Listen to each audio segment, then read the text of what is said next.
Good morning, everyone, and welcome to Teqnion 2026 Q1 report. Thank you all for joining us today, and we will, during the next hour or so, try to give you as much information as possible for you to understand your business better.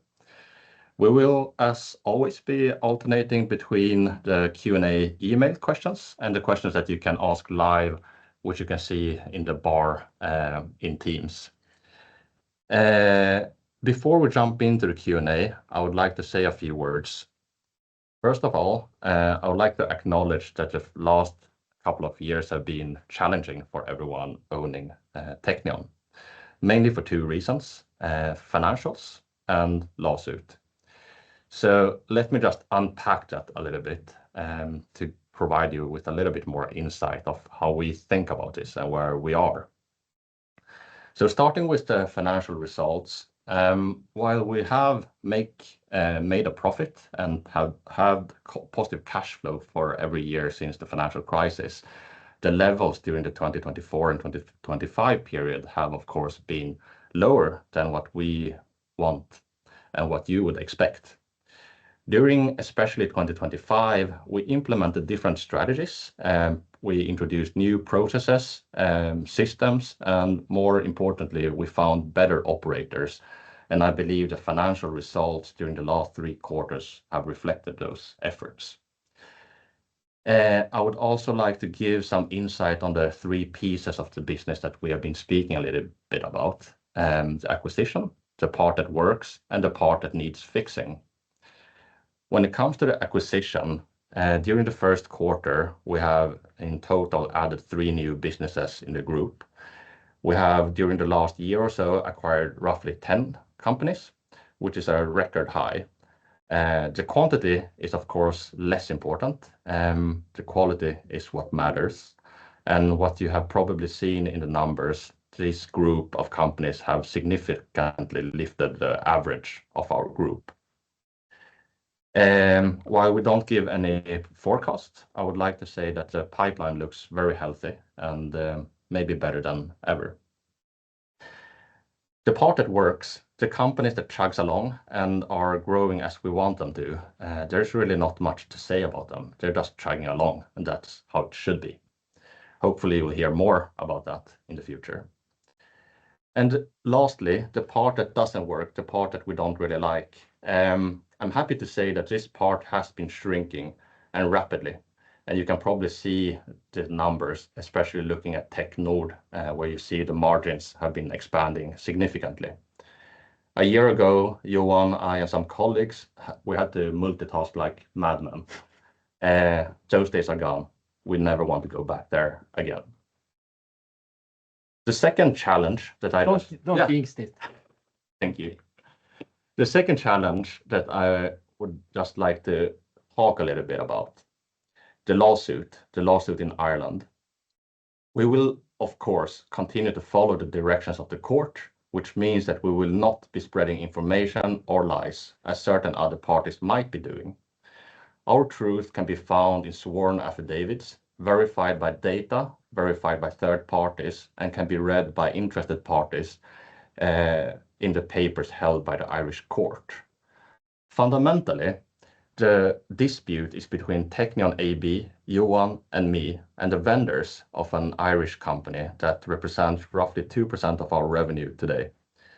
We acquired the business in 2022 based on certain warranties and the vendor's representation of the company, which, among other things, involved that they held appropriate certifications to run the business and, of course, the financials. During the course of the last couple of years, we uncovered that certain representation of the company was materially different from what was warranted. And this, again, has been verified by several third parties. This, together with other irregularities, which you can read about in the court papers, resulted that we were advised to ask the Court of Ireland to wind down the defunct entity. The court agreed and appointed provisionally liquidators to run the business, which they are still doing today. Due to this, we have chosen to seek damage. The process will probably be long. We have the facts. We believe in the truth. We will we believe that the truth will prevail, and we believe in the Irish court system. There will be misinformation along the way in order to set pressure on us personally and on your company. But the truth will prevail. Before handing over to my friend Johan, I would like to just quote my second biggest hero in life. Lose money for the firm and I will be understanding. Lose a shred of reputation for the firm and I will be ruthless. Johan, please. Thank you. This is Daniel Chang, my friend and Deputy CEO of this company, Teqnion. My name is Johan Stene. I'm the CEO. I was a part of this since the beginning, 2006. This is my 20th year. It feels fantastic. Just a little bit about the report that was released this morning. The Teqnion that you see today is a better and more sound company than a year ago, thankfully, after all the hard work that the colleagues here have put in. And the operating profits and the cash flow is pointing in the right direction. From my heart, I feel there's so much more to do, and we're targeting that, of course.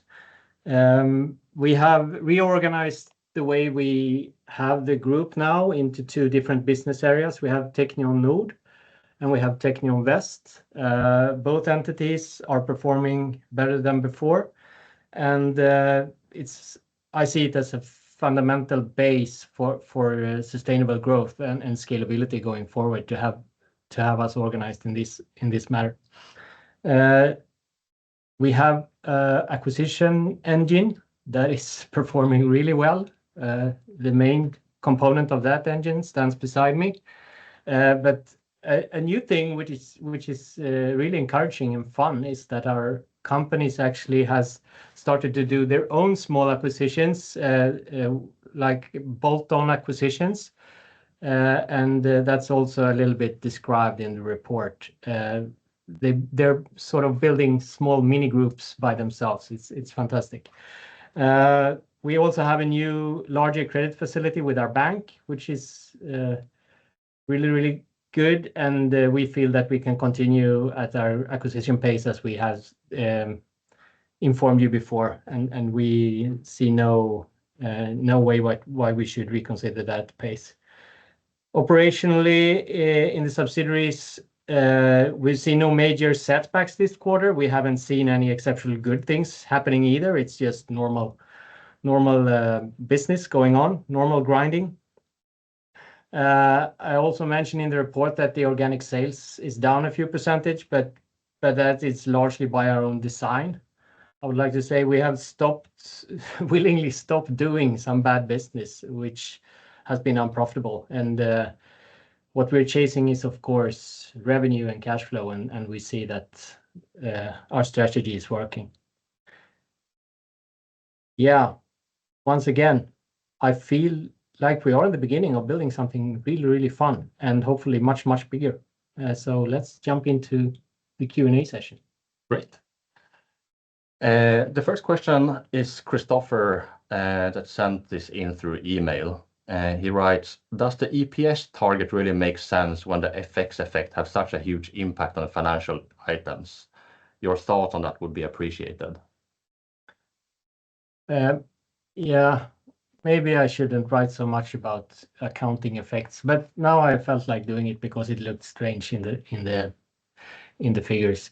Over time, it won't matter. I think EPS is a very good KPI to measure us by, and we are aiming to double it every 5 years. Yeah. Yeah, I think so too. I mean, for a singular quarter or maybe even a couple of quarters, the effect can be quite strange. And especially when you compare it to the quarter a year ago. Yeah, I mean, exactly. So I think that the tricky thing is, of course, that we have 3 financial targets on 3 different measures, and they, of course, all measure different things. Sometimes we get a question like, which single metric is the most important? And I think that is the tricky thing, right? Because there is not really one that rules them all. EPS is in my view, over the long term, something that tells a story about if we're doing worse or better. But if we would exchange that to something else, there would be other problems as well. So I think it's really, it's maybe a boring answer, but for all investors and owners of this business, yes, that one is very important, but also keep an eye on everything else, which we try to explain as transparently as we can in either your letter or somewhere else. Yeah. Good. The next question comes from Aryan over email. Do you have a strict requirement for founders to stay on for a long period, or for a strong number two to already be in place before acquiring? When an external replacement is inevitable, I can't say the word, is needed, how does Teqnion ensure that the new CEO can replicate that essential founder's dedication and rebuild those fragile customers and staff relationships? Nice. Well, the normal way when we are acquiring a company is that we keep the seller, which is normally the founder or at least an operational important figure in that company. We keep them on board for normally 3 years, and that is incentivized by earnouts normally. During that period, hopefully we can show that individual that it's fun to work with us and that we together can continue running the business towards the future better and better.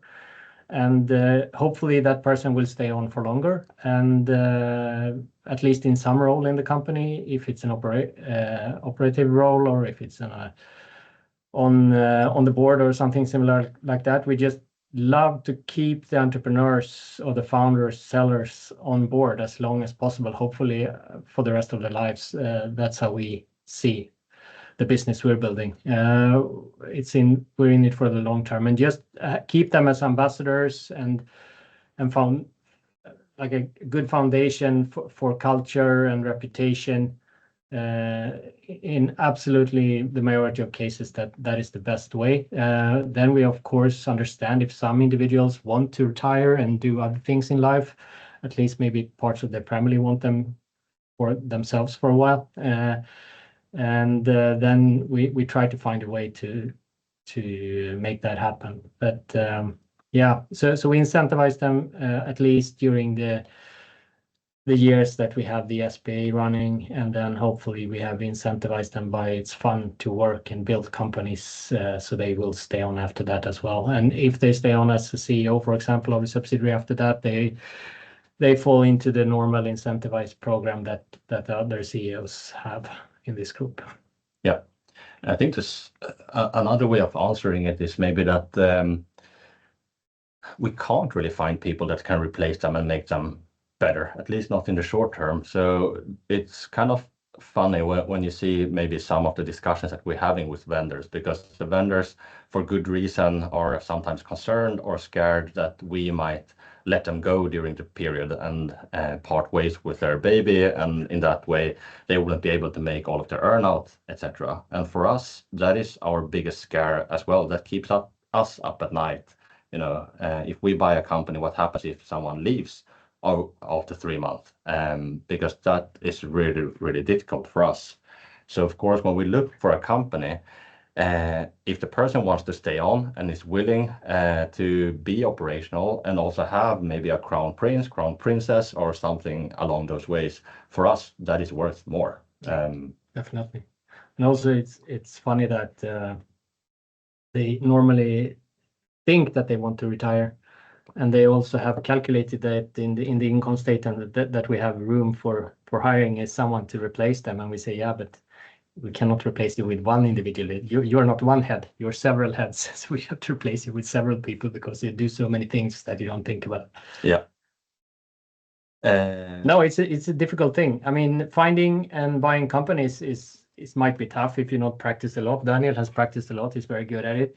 But recruiting the right type of individual that has all the drive, passion, and skill to run a company like this, that is the big key in order to get this to scale in a good way. Yeah. Nobody asked this, but you have to explain your shirt. I feel that someone is wondering, but It's a very nice shirt. I have a seagull here. No, I received this from our friends at the HC Servo when we acquired that company, and it's so good because I haven't had a UK team to share for, but I have two sons that share for other teams. They have individual teams that they share for. So now we have three different teams to argue and fight about in our family. I also have my name. 25 as in 2025. Good. Next question comes from George, email. Are you starting to feel an economic rebound in Sweden after a few years of slump? Are the weak subs starting to show clear signs of recovery on the order book and shop floor? What structural changes have you... Okay, maybe we take one at a time. I think we have to take, otherwise we just forget, or at least I do. I wouldn't say that we've seen an upturn in the demand for our stuff, not a clear trend shift anyway.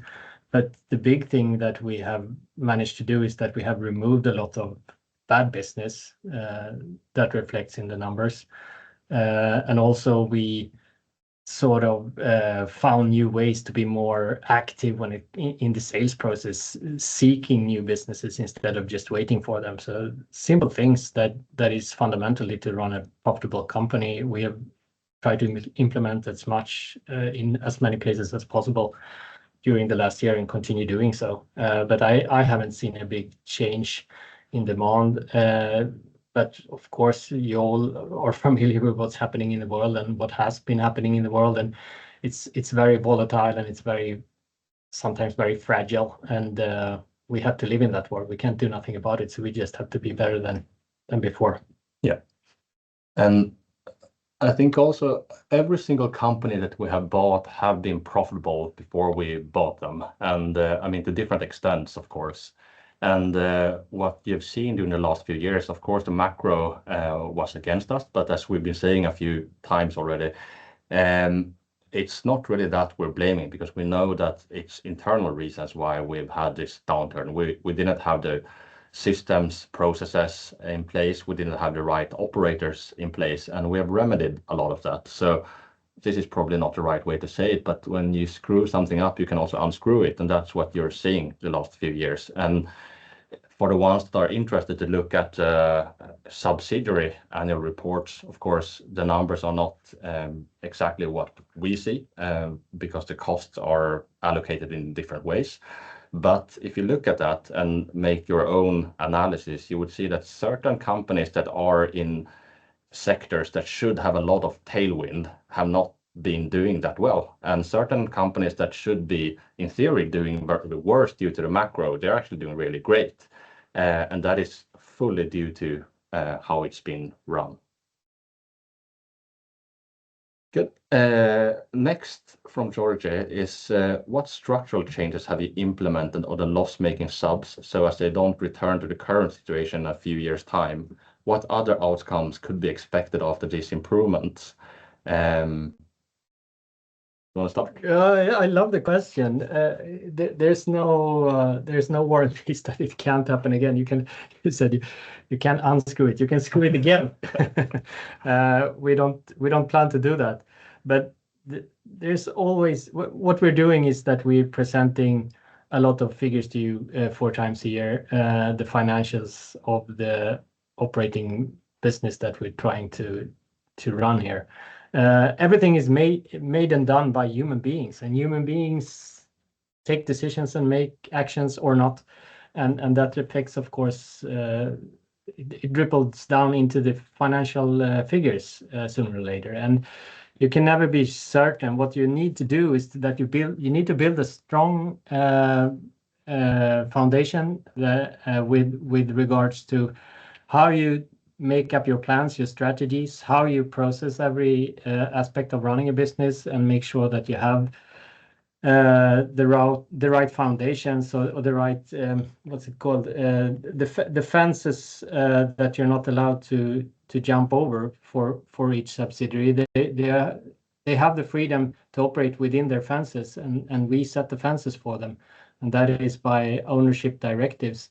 we tell them what we see would be possible to run to harvest out of a specific subsidiary over a 3-year period, and then we help them with the strategy to achieve that. And then they have the mandate, and they have the responsibility to execute on the actions necessary in order to reach those targets and goals. If we can fail, yeah, definitely. If we can make it right again, yeah, definitely. Is the risk of failing smaller if you have the right foundation and the right structures in place? Yeah, definitely. So now we put a lot of those structures and processes in place in order for us to make it harder to fail. But it's always possible to fail. Yeah. Sorry for the defensive tone. I felt it was very defensive. But I think it's right. I mean, some of the companies will have downturn again, but very hopefully for other reasons. Someone said something the other day that I thought about. Said once is a coincidence, twice is a choice. I mean, things will happen. We'll make new mistakes, but we will do everything we can to not make the same mistake again. You wrote a little bit about that in the report as well, but now when we have scaled over the last, let's say 5 years, we've gone from 15 companies in one country to 40 companies in different geographies. And now we have implemented having 2 business areas run by Dave Barton and Martin Lagerberg, and that creates a better. Yes, we do feel that we have better control, but it creates more decentralization because these people knows more. Johan doesn't need to be the bottleneck for all the things that needs to happen.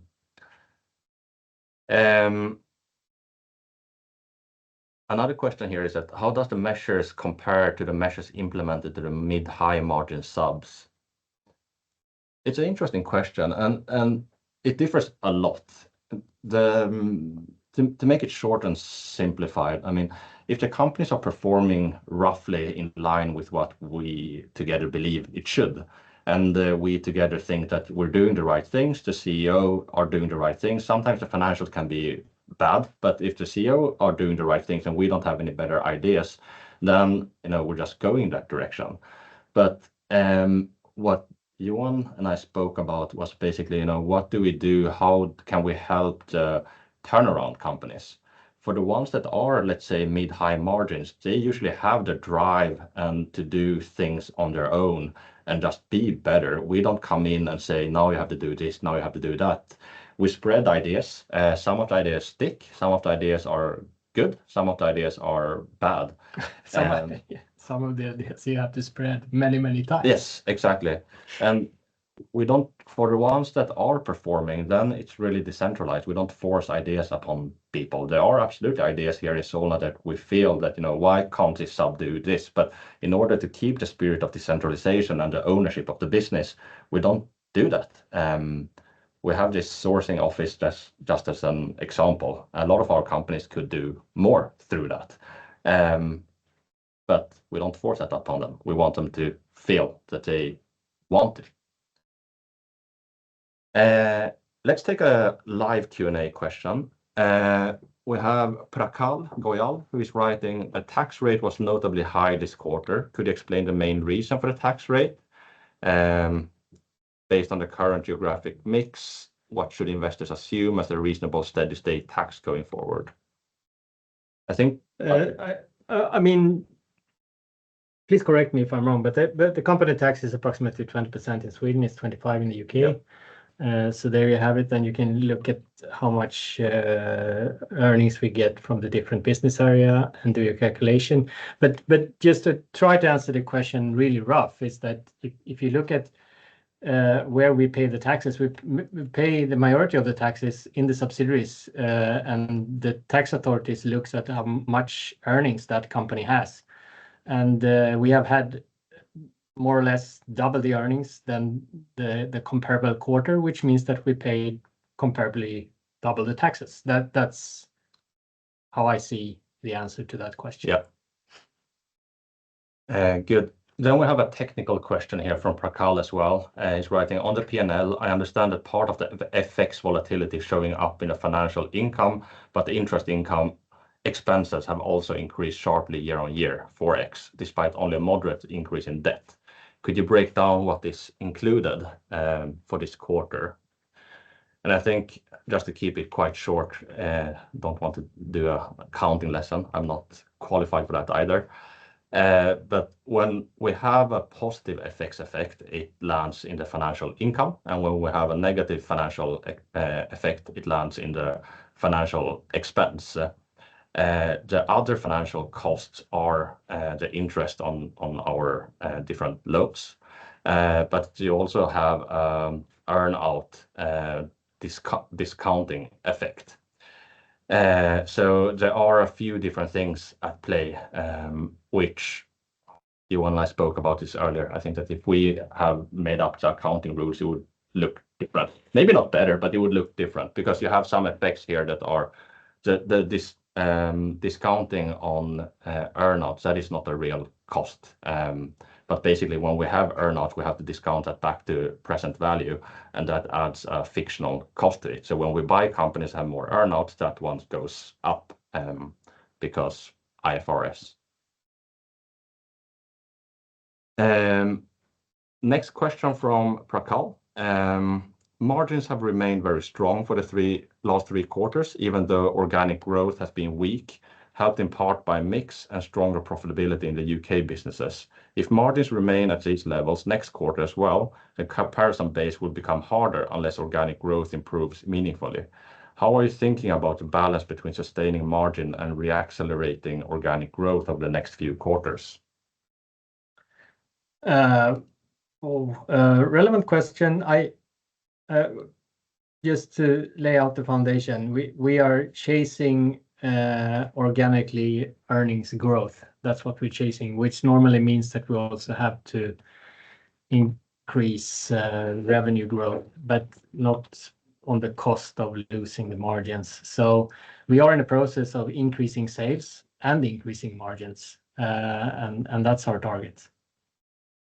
Yeah. I mean, we have been in a situation, if you look at the two different business areas that we have Teqnion West, which is still very new, as you can see in the numbers. Previous to last year, we basically had one company that was a big chunk of the profit and the profitability. And they have, we really think that they can continue on these high levels, but it's not a level that we expect other companies to get to.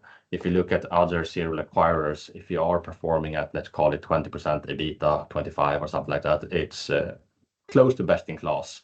And the Teqnion West number will probably over time more and more converge into that direction.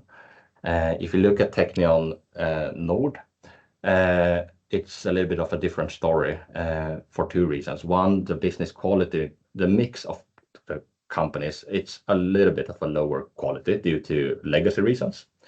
So I wouldn't really believe that they can reach up to the same level when it comes to profitability and return as Teqnion West, at least not in the short, medium term. And much of the rebound that you have seen is exactly what Johan has been saying. We have removed unprofitable revenue, and through that gotten minus equals plus. So, you know, we got more profit, but we are probably in a stage where we have more of a stable foundation. There's still more to be done at individual entity levels, but we're absolutely at a stage where soon or now, and that's what we're doing, is to increase the organic revenue growth in order to get more profits as well. Yep. Good. Next up, we have another question here from George on email. He's writing, it's three questions. Could you please provide a short update on how you are seeing things in this quarter, I guess? Maybe we answered that in the beginning, or we talked through. Yeah, maybe a little bit, but just to recap that, I see that we see the effects of all the adjustments we've done to the group and to operations and to processes. That feels good, but it's still, I mean, it's still frustrating that I see that there's a lot of more things to adjust and make better. But no really good things has happened. No really bad things has happened during the quarter. We have just pushed everything a little bit further and continue doing so. Yep. What has surprised you the most when it comes to improvements? I would like to say that the time needed surprised me, but emotionally, yes. Intellectually, no. I mean, turning something like this around takes time. Many people that needs to understand the importance and the relevance of actually changing behavior, changing how to do things, and yeah, it takes time to turn. Let's call it culture again. Then to turn a culture around, it takes a lot of effort and a lot of time, and Yeah. there's no shortcut there.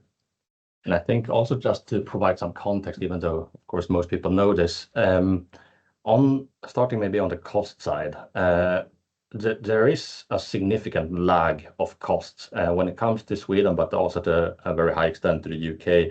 When we downsize the companies and unfortunately sometimes need to part ways with people, it takes sometimes 3 months, 6 months, 9 months, sometimes even longer to actually get the costs out of the income statement. So even though the action has been taken, it doesn't show until much later. There are also looking at maybe on the gross profit side of things, there are a lot of contracts where in theory, of course, you would say in Excel, let's just remove this product and we're good. But if you have entered certain contracts, it's way more complicated than that. In certain cases, you just cannot. You need to renegotiate. That might take months, and you won't see the effect in maybe a year or more.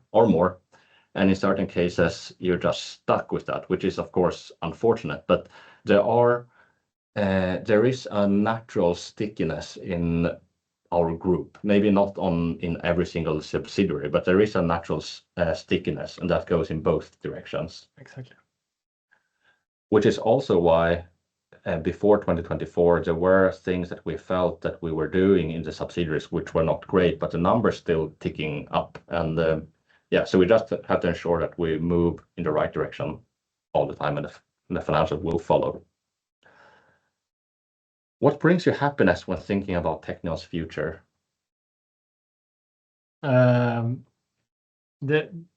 Definitely the feeling that we have still a very long way to go, and a much bigger company to build together with fantastic friends. It's a fantastic place to be in an environment where everyone tries to be their best and just pushing. Yeah, it warms my heart to have this opportunity to be here.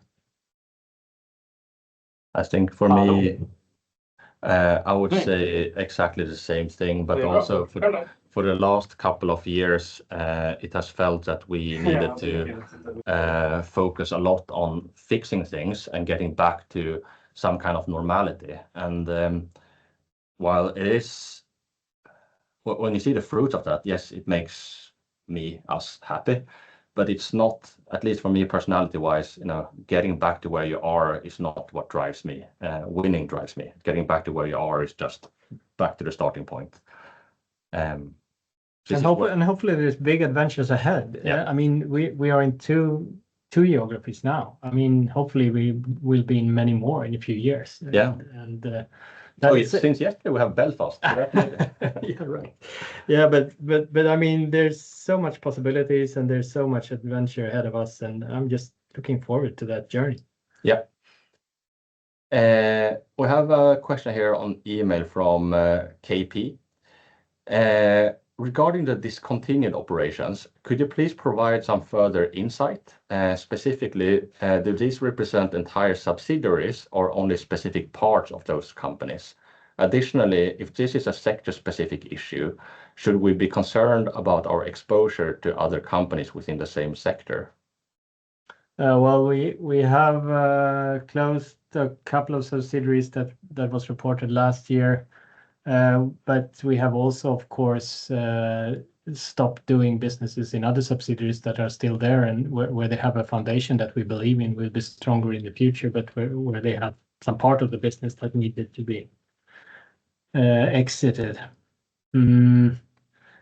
If we're exposed, yeah, I mean, the housing industry, we downsized quite a bit there. Both companies are still around, and the demand for wooden houses in Sweden is maybe somewhat a little bit better than a couple of years ago, but still is a very, very demanding market. We are definitely aiming to make those companies better, and we will see in the future how that will turn out in the long run. But it's a very volatile business, and hopefully I wouldn't say, but what I believe is the housing business, at least here, will always be a very volatile business. Yeah, but I think that, again, going back to what we spoke a little bit about before, yes, our housing sector with two companies, they are performing at the bottom when it comes to profitability, no doubt. But if you would rank all of our companies based on sector, it wouldn't really correlate perfectly with how you would like or how you think you would look. As an example, we have 4 defense companies, depending on how you count them. 2 of them are at the absolute top when it comes to profitability and growth. 2 are absolutely not. And I mean, yes, there might be different macro reasons for that to happen, but it's mostly about how the companies have been run and how we have been supporting them. Absolutely. So I wouldn't think too much about sector. All of our companies should be able to, at all circumstances, make some kind of profit. Will it look like that in the reality? Probably not, but they should. But the third part of the group, as you described in the introduction, is supposed to be really, really slim and small, the underperforming companies, and we definitely going to monitor that and take actions to make sure that happens in the future. Yep. We also got a few questions over email because it seems like the chat function or the Q&A function maybe doesn't work perfectly. Sorry for that. We have Majesh, sorry for the pronunciation. He says, Daniel, you mentioned that the acquisition pipeline looks healthy. Do you refer more to the UK companies or also Nordic? Any plans to go further in the EU? Do you have any plans? I would say yes to all of those questions. UK is where we have most of our cases, and I would expect that most of our acquisitions would come from there. Do we look more at Sweden and the Nordics? Yes, and I would say that the biggest reason is that since Martin started, we feel that there is more capacity to absorb companies now in the Nordics. So yes, I would say that we're back in the Nordics. Do we have plans to go further in the EU? Yes, we're not really rushing. We feel that there's so much more to do, especially in the UK, but also in the Nordics. But we are carefully looking for a third leg, so to say. Yeah. How's the M&A pipeline in terms of deals and valuations? Do you feel the need to go outside of the UK? When it comes to deals and valuations, we continue with the same way. I think it's fair. We have a valuation method where we try to get our money back in roughly 5 years. Looking at our numbers, it looks like we're hitting that target. Then, of course, as you've seen, for some of the companies, it goes faster, and for certain companies, it takes longer. And maybe for one company, as we know about now, maybe we won't get our return, depending on how things go. But we try to keep that valuation because it makes it fair. All of the entrepreneurs coming into our group know that yes, they get different amounts of money, but we value all of the companies in the same way, and it makes life just easier. It makes it easier to speak with advisors and such. Everyone knows where we're standing. Yeah, That's a very important and good point. Good. Ramon is wondering, would you consider reporting performance per cohort, either annual or longer period of businesses acquired, such as we can monitor the improving quality of acquisition process, i.e. return on capital per cohort? I would say that the short answer is no. We don't plan to do that. We might do it on a discretionary basis. I think we've done it once or maybe twice, where we've shown a little bit more how the different cohorts are doing. And I mean, I understand the question, but a bet on Teqnion is basically a bet on that we can both buy companies that overall increases the margins, the returns, and the cash flows, and a bet on that we can make the companies that we have acquired better and better over time. And those will be reflected in the total figures. I understand that it would be fun to look a little bit deeper under the hood, but there are various reasons, competition, etc., that makes us hesitant on that. Yep. We have a question from Albin. Hi, Johan and Daniel. Thank you for a solid quarter. I have a few questions regarding the recent results. Regarding Teqnion Nord, what is the average EBITDA margin for the segment? I think we have that on note. Is it 14? 11.6% in that vicinity, I think? Yeah. It's more or less a double compared to the last quarter in Sweden. During that period, we acquired 2 new businesses, but of course, the group consists of roughly 25 companies, so it's not that is tilting the numbers. What is tilting the numbers is most part that we're losing less money, and that the lowest performing companies are starting to make a little bit more money, and then the rest chugs along. Yeah. Same person. How much autonomy do subsidiaries have in acquiring new companies, and to what extent is Daniel involved in the process? How do you ensure these acquisitions are aligned with the organizational targets and M&A criteria?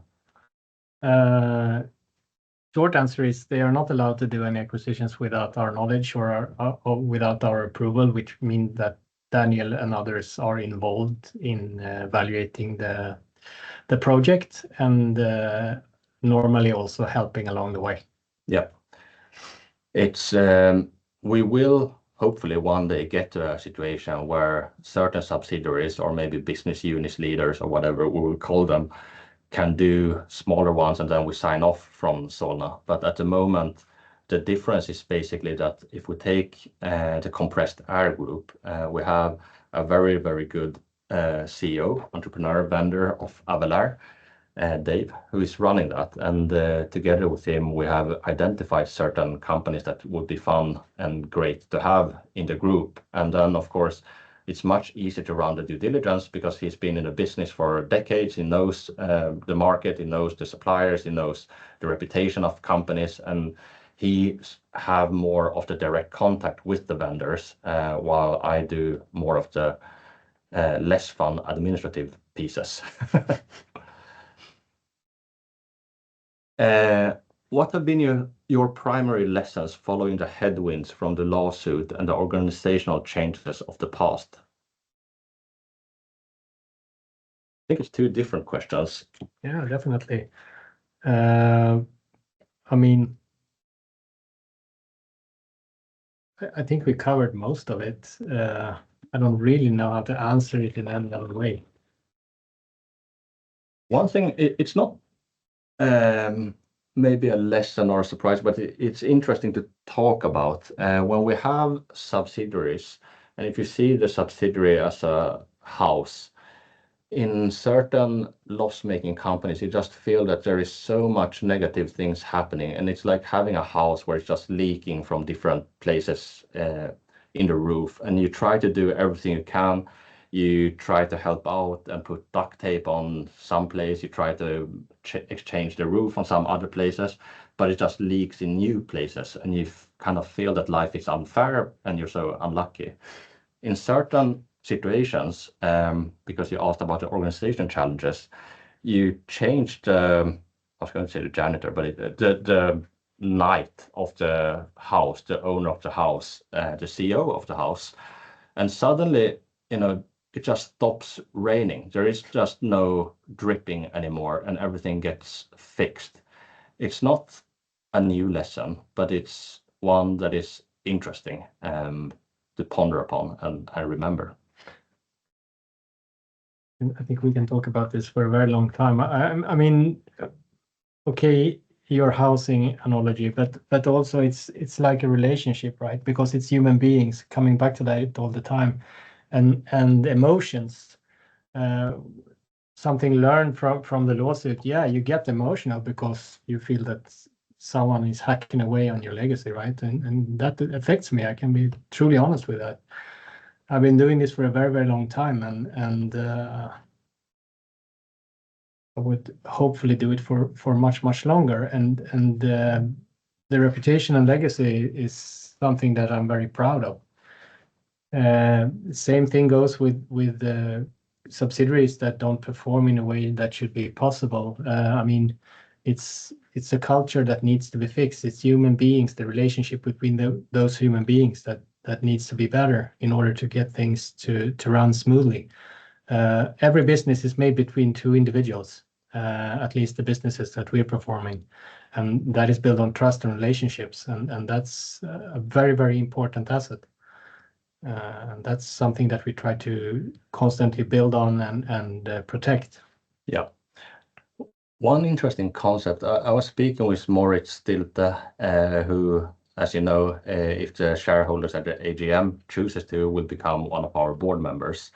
When it comes to mistakes, I've never heard this concept before speaking with him. He said that, yes, I understand your frustration, Daniel. I understand that you want to kick yourself and that you wanted to do better. But think also about it as a DCF. Not saying that it's good to make mistakes, but when you have a DCF, you have cash out today, most often. And the question is, what is the net present value of future things by investing the cash flow today? And he told me, you can think similarly about making mistakes. Do you learn from it or not? If you don't learn from it, it was just a cost. Nothing good happened from it. But given that the investment of the mistake has been made, you can't do anything about it. What are the future learnings? And is the net present value of your mistake positive or negative? And I guess building on what Johan said, the jury's out, but we have learned a lot, and I truly believe that it will make us stronger and better as a group. We have a few questions here from David Barbato. It's several pieces. I'll take one at a time. Nord EBITDA margin went from 5% to 11.6% year-on-year. How much of that is A, the structural pruning of loss-making activities now complete, B, mix shift from acquisitions like Meta Bedurus, and C, underlying operational improvement at existing base? Which of these continue into Q2, Q4, and which was one quarter step? We spoke a little bit about this before. The majority here is that we're making less losses and that the companies that were performing close to 0% are now a little bit higher than that. And of course, that gives a nice swing, and we believe that that is structural and that it will continue. Meta Bedurus, yes, it added, but if you look at the numbers for those companies, they're not huge. They're absolutely adding to the group, but it's a smaller portion. And the underlying rest of the business, they are growing, but of course with smaller percentages. That is not explaining the full piece there. So which of these continued to Q2, Q4, and which was one quarter step? I mean, we don't give guidance, but we believe that the changes we made are structural and will continue in the future. Yep. Next up, You flagged last year's Vest result was supported by a rather favorable business that should not be considered standard. Can you quantify that roughly and help us to think about a normalized Vest margin looks like over the next 4 quarters as comps gets harder? Again, we don't really give guidance, and I know it's not really that you're looking for, but going back to what we talked about, we don't know which businesses that we will buy. We have our pipeline. We hope for some of them, and we'll find new ones that we didn't know existed. So it's difficult to say exactly where we will end up. But I think looking at the more mature companies that are out there that have several hundred companies, the ones that are best in class, they probably have EBIT margins of, let's call it 20-25%. And I think, of course, over the long term, we want to win. We don't want to be good enough, but it's probably closer to those regions. We also mentioned even if you have to stretch out the timeline quite a bit, of course. But yeah, I agree with everything. You mentioned 5 companies contributed roughly -7% to organic growth. Is that cleanup substantially complete, or should we expect similar drag from discontinued activities in Q2, Q4? At what point does reported organic revenue converge with underlying organic?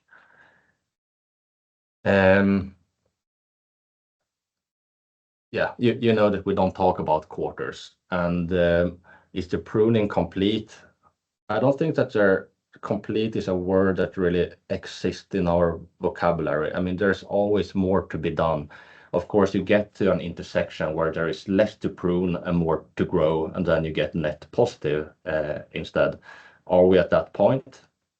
Let's see. Are we getting closer to that point? Yes, absolutely. But there will be things that we learn along the way in certain subsidiaries where certain projects, product portfolios or whatever were less favorable than we thought. And in that case, we will not hesitate to, together with the CEO, cut that because in the end, it's about making money and profit. Do we think that organic top-line growth is important? Yes, over time, of course, that is driving the growth, but we only want to grow if that increases our profit. So we use the bottom line to drive our top line. And in certain cases, shrinking is the right way to grow bottom line. Then we do that. That's what we're doing now. In certain cases, in a more stable environment, we will drive we'll drive bottom line by driving top line. Next question there from David is saying, you expanded the credit facility from 575 to 1 billion. What does your pipeline look like over the next 12 months in terms of number of actionable targets and average quality size recent cohort has pace of prospect change? So most of those we won't disclose. We have a very good pipeline, and I think that you will just have to see what comes up. And the reason why we don't talk about it is that we have a few things. When you look at the pipeline, the closer to the bottom you get, then of course we get more transparency. But we also have a lot of discussions that feels very promising, but we don't know if that's going to happen this year, in 3 years, in 5 years, in 8 years, or never. 13 years. Yeah, 13 years could happen. Meetup that we bought last year, there was a discussion that came to fruition over roughly 5 years. We thought every year that this year is the year. We had to wait until 2025. But it's very much numbers game. Next up there, we have the free cash flow question. It was only +7% despite EBITDA increasing 106%. The question is long, but maybe we can talk about the free cash flow. Yeah, we would have loved to see more of that, but it's at the end of the quarter, we had some quite good sales, which is now in the working capital segment, which means that it should convert into cash going forward. So it's a positive thing. I mean, we rather have it as cash in the bank, but it's actually sold. Things that are sold and locked up in receivables and in stock. Yeah. I'm going to say something, but only if you promise to not extrapolate it. And you can't write, so it's difficult to promise anything. But looking at the quarter, we have a lot of fluctuation month to month. We collect all of the data on a monthly basis. We look at it, and it's, to be honest, quite a bit of noise in that because our companies are still rather few, and some of the companies are rather big. So depending on what happens on one or two companies, it can tilt a monthly report quite a bit. But January was, in our terms, okay-ish. February was rather good. March was really good. If you think about the 3 quarters in the month, and exactly as Johan said, when you sell a lot, month in the quarter. Sorry, yeah. Then of course you get a lot of receivables that gets tied up. Did everyone promise to not go out of line? I didn't hear that. Buyers beware. Next up, we have Avalar is building a compressed air mini group via CAMS, and now PowerAir. Valmet is expanding into UK. Is this bolt-on the subsidiary approach, a deliberate strategy shift, or opportunistic? Does it change how you think about M&A? My thinking is this. So yes, it's deliberate. It doesn't happen by chance.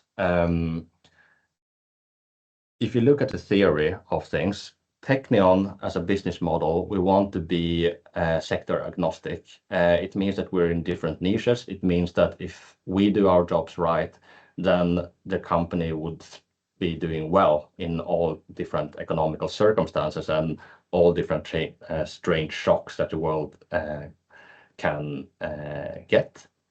But of course, when you look at academia, when you diversify, for every new company that you add, the return in risk mitigation becomes more marginal, and you get diminishing returns of risk. So yes, we could add companies horizontally forever. It will add companies that are great, that are making good cash flow and good profits, and it will reduce our risk a little bit. And I think that during Johan's time, during my last 5-6 years, our focus have been close to 100% building horizontal platforms to mitigate risk, to have enough small legs to stand on. We are at a place where we feel that adding more companies will absolutely add more cash flow, it will add more strength, and it will reduce our risk, but less compared to before. So when we find good opportunities, and I should put it differently, we have identified certain companies and certain verticals where we want to double down. Valmet is one, the compressed air group is another. Then we add companies vertically. So instead of 100% horizontal acquisitions, maybe we're at the, 80-20 or something like that. So yes, it probably will happen a little bit more in the future, but absolutely not a full switch. Good. Maybe you have time for one more question. You flagged Iran and rising energy prices. Which subsidiaries are most exposed on the input cost side, and what measures have you initiated? You've been heavily weighted towards UK acquisitions, 7 out of 10. Should we expect the mix to continue or rebalance?